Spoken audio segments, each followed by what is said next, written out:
देखिए कल आप टॉपिक पढ़े थे कैपेसिटर एंड इलेक्ट्रोस्टैटिक जनरेटर। तो ये चैप्टर का नाम था, स्टार्ट किए थे हम लोग। हिंदी में नाम है संधारित्र। कैपेसिटर मतलब संधारित्र और इलेक्ट्रोस्टैटिक जनरेटर मतलब स्थिर वैद्युत जनरेटर। ये बाद में पढ़ेंगे, पहले इसके बाद जानना संधारित्र के बारे में। और संधारित्र जानने से पहले हम यहाँ शुरू किए थे कि चालक क्या होता है। चालक या सुचालक जिसको बोलते हैं, यानी जिससे होकर इलेक्ट्रिक करंट पास कर जाए उसको सुचालक कहते हैं या चालक कहते हैं। जैसे जितने भी धातु के तार हैं, पानी है, ये सबसे पास कर जाता है।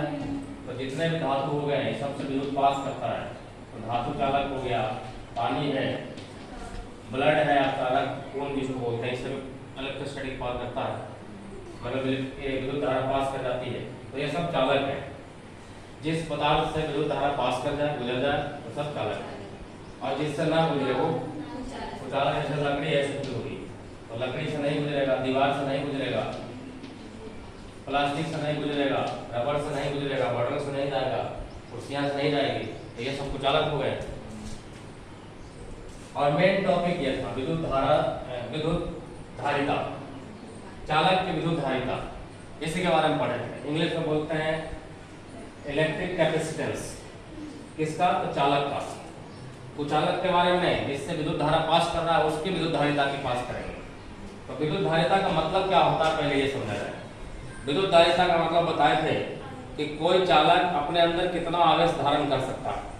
जैसे बाल्टी का एग्जांपल दिया था कि बाल्टी में कितना पानी आ सकता है, तो बाल्टी की धारिता कहलाती है।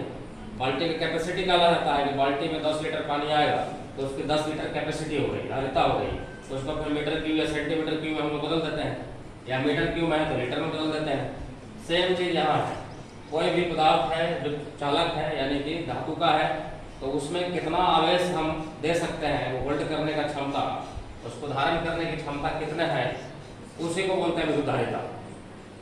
ठीक है। और फिजिक्स के भाषा में ऐसे लिखवाए थे कि किसी चालक को दिए गए आवेश, किसी चालक को दिए गए आवेश और उस आवेश के कारण जो उत्पन्न विभव है, किसी को चालक को आवेश दीजिएगा तो उसके सरफेस पे विभव हो जाएगा ना, हर बिंदु पे समान हो जाता है। क्योंकि कोई भी चालक मान लीजिए गोलाकार चालक है, इस पर आप आवेश देते हैं तो आवेश एक समान रूप से फैल जाता है चारों तरफ।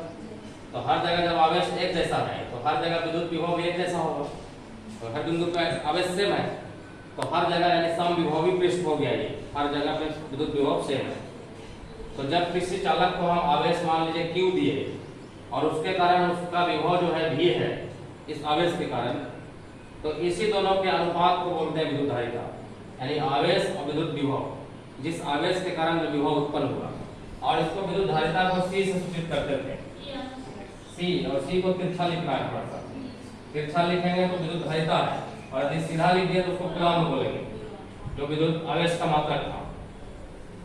तो विद्युत धारिता को C से डिनोट करते हैं, और C बराबर होता है कि किसी चालक को दिए गए आवेश यानी कि Q और उस आवेश के कारण उत्पन्न विभव यानी कि V, यही दोनों का अनुपात विद्युत धारिता कहलाता है। इसके बारे में कल आप जान चुके थे, यानी C बराबर Q बटा V।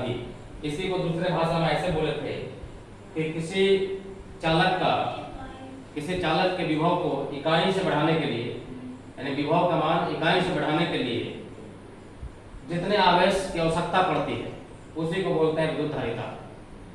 ठीक है। अब इसी फार्मूले से यदि हम इसका मात्रक देखें कि मात्रक क्या होगा, किसका मात्रक? विद्युत धारिता का। तो Q का मात्रक क्या होता है? कूलम्ब, और V का यानी कि विभव का वोल्ट, तो कूलम्ब पर वोल्ट हो गया। इसी कूलम्ब पर वोल्ट को फैराड कहते हैं, जिसको कैपिटल F से डिनोट करते हैं। यानी 1 कूलम्ब पर वोल्ट बराबर 1 फैराड होता है। ठीक है ना। तो इसका SI मात्रक हो गया फैराड। हिंदी में ऐसे लिखते हैं फैराड। माइकल फैराड के नाम पे ये इंग्लिश का नाम रख दिया गया फैराड। ठीक है।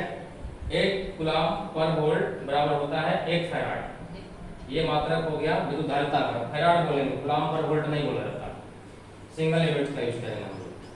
और इसे में एक 2 चीज और लिखे थे कि यदि माइक्रो फैराड है तो इसका वैल्यू होता है 10 to the power -6 farad. Micro हटता है तो, यदि नैनो है तो -9 फैराड, और पिको है तो 10 के पावर -12 हो जाएगा। 1 पिको फैराड है तो 10 के पावर -12 फैराड। तो ये आपका विद्युत धारिता का मात्रक है। इतना कुछ हम लोग कल पढ़े थे। पढ़े थे ना। आज का टॉपिक ये रहेगा कि किसी गोलीय चालक को यानी स्फेरिकल कंडक्टर को विद्युत धारिता को पता करना हो कि उस पर कुछ आवेश क्यों देते हैं तो उसके कारण विद्युत धारिता कितना होगा, तो उसका एक्सप्रेशन यानी व्यंजक निकालना, फॉर्मूला निकालना है। तो आज का टॉपिक ये रहेगा, ठीक है।